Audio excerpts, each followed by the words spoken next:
Hello, class. So, for the Asian Pacific American Librarians Association Literature Award, I decided to read Drawn Together by Min Lee and Dan Santat.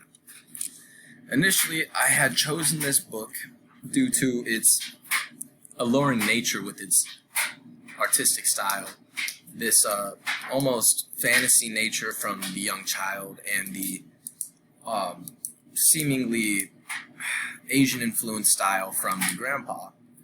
And it's just a very, very nice contrast that it brings within, and just colorful mixed with the monotony of the black and white. Just amazing. However, what I wanted to touch on, and here's some of it, what I wanted to touch on was the conscious kid, that source.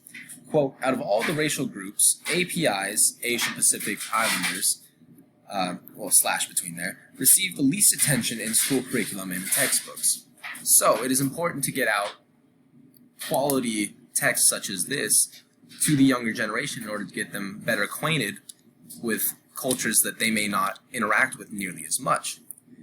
And also from the conscious kid, quote, it is important that anti-Asian bias and stereotypes are counted from the earliest ages and grade levels, especially when dealing with as much Asian anti-Asian hate and crime that has been going down.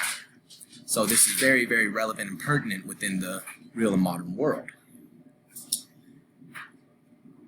Thank you.